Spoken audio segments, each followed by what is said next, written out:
Hi everyone, in this tutorial I will show you how to change the style of multiple elements in Canva easily using the copy style tool.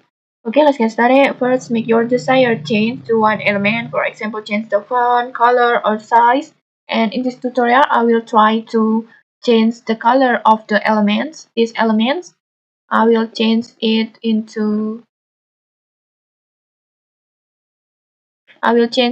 yellow like this. And then once you're done with the style, just click on the copy styles icons at the top menu, this one.